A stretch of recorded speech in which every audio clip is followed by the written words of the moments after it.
Assalamualaikum warahmatullahi wabarakatuh.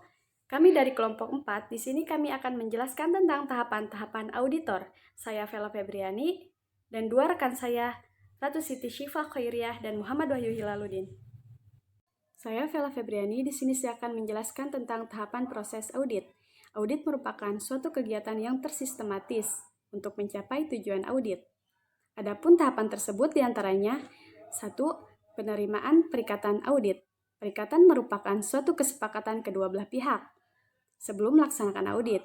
Tahapan pertama dalam mengaudit suatu laporan keuangan adalah memutuskan apakah akan menolak atau menerima pekerjaan audit dari klien.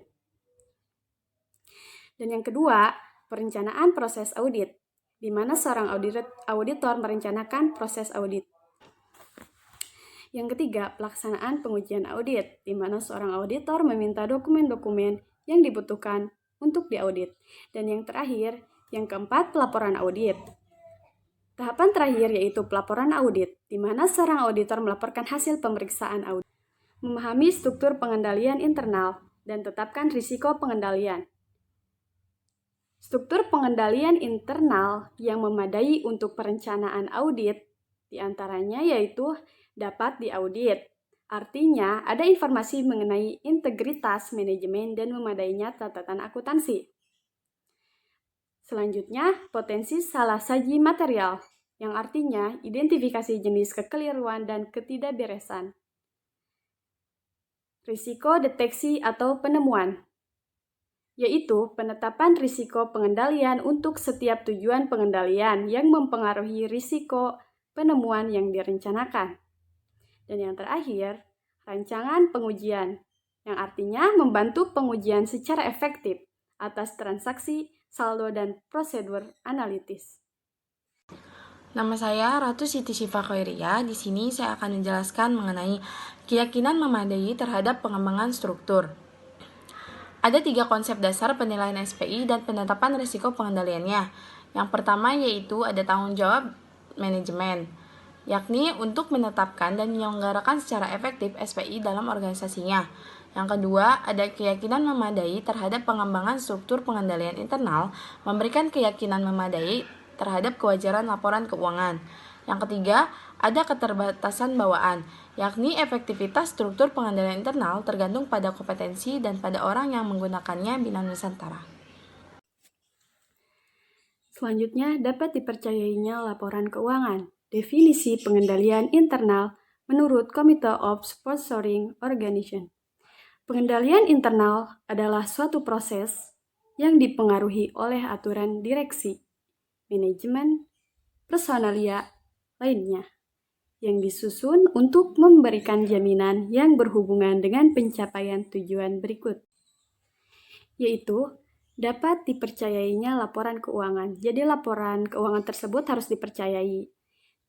Selanjutnya, kesesuaian dengan undang-undang yang ditetapkan dan aturan. Di sini juga laporan keuangan harus sesuai dengan undang-undang dan aturan yang sudah ditetapkan. Dan yang terakhir, efektivitas dan efisiensi operasi. Selanjutnya, saya akan menjelaskan mengenai komponen struktur pengendalian internal. Yang pertama, ada lingkungan pengendalian internal. Nah, yaitu dasar dari semua komponen pengendalian internal lainnya yang membuat organisasi menjadi lebih disiplin dan terstruktur. Yang kedua, ada penetapan risiko manajemen, yakni untuk mengidentifikasi atau menganalisis dan pengelolaan risiko suatu organisasi.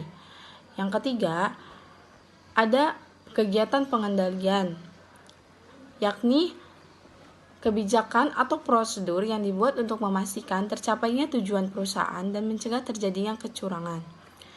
Dan yang keempat, ada aktivitas pengendalian, yakni proses untuk menilai kualitas kinerja pengendalian internal suatu organisasi atau pengawasan yang dilakukan untuk menemukan kekurangan serta meningkatkan efektivitas pengendalian internal.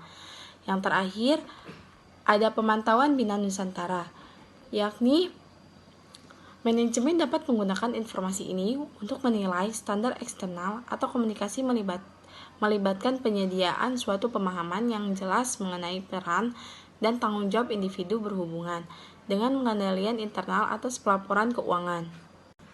Selanjutnya saya akan menjelaskan mengenai pengembangan rencana audit keseluruhan dan program auditnya. Di sini sudah tertera 5 tahapan pengembangan rencana audit. Yang pertama ada prosedur untuk memperoleh pemahaman SPI. Yang kedua ada pengujian atas pengendalian. Yang ketiga ada pengujian substansif atas transaksi. Yang keempat ada prosedur analitis. Yang kelima ada pengujian terinci atas saldo. Nah, dari kelima tersebut nanti memperolehkan bahan bukti kompeten yang cukup menurut standar auditing. Yang ketujuh, program audit. Mungkin kebanyakan rancangan itu ada dibagi 3. Yang pertama pengujian atas transaksi. Yang kedua prosedur analitis. Yang ketiga pengujian terinci atas saldo. Lebih disukai untuk memisahkan program sub audit untuk setiap siklus transaksi.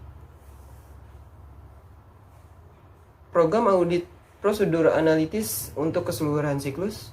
Yang terakhir, program audit pengujian terinci atas saldo kas, piutang usaha, beban piutang tak tertagih, pengisian piutang tak tertagih, dan piutang usaha rupa-rupa Bina Nusantara. Terakhir, di sini ada sketsa atau siklus transaksi. Ini gambaran transaksinya mungkin ya. Yang pertama itu siklus penjualan dan penerimaan kas yang nanti akan diolah oleh bank dan nanti bakal diolah lagi ke siklus perolehan atau pembayaran. Dan di sini juga ada yang ketiga siklus penggajian dan pegawaian. Lalu masuk ke keempat siklus kesediaan dan pergudangan, dan yang nanti bakal masuk lagi ke nomor 1 siklus penjualan yang nanti akan diolah lagi oleh bank. Yang kelima ini siklus perolehan modal dan pembayaran kembali.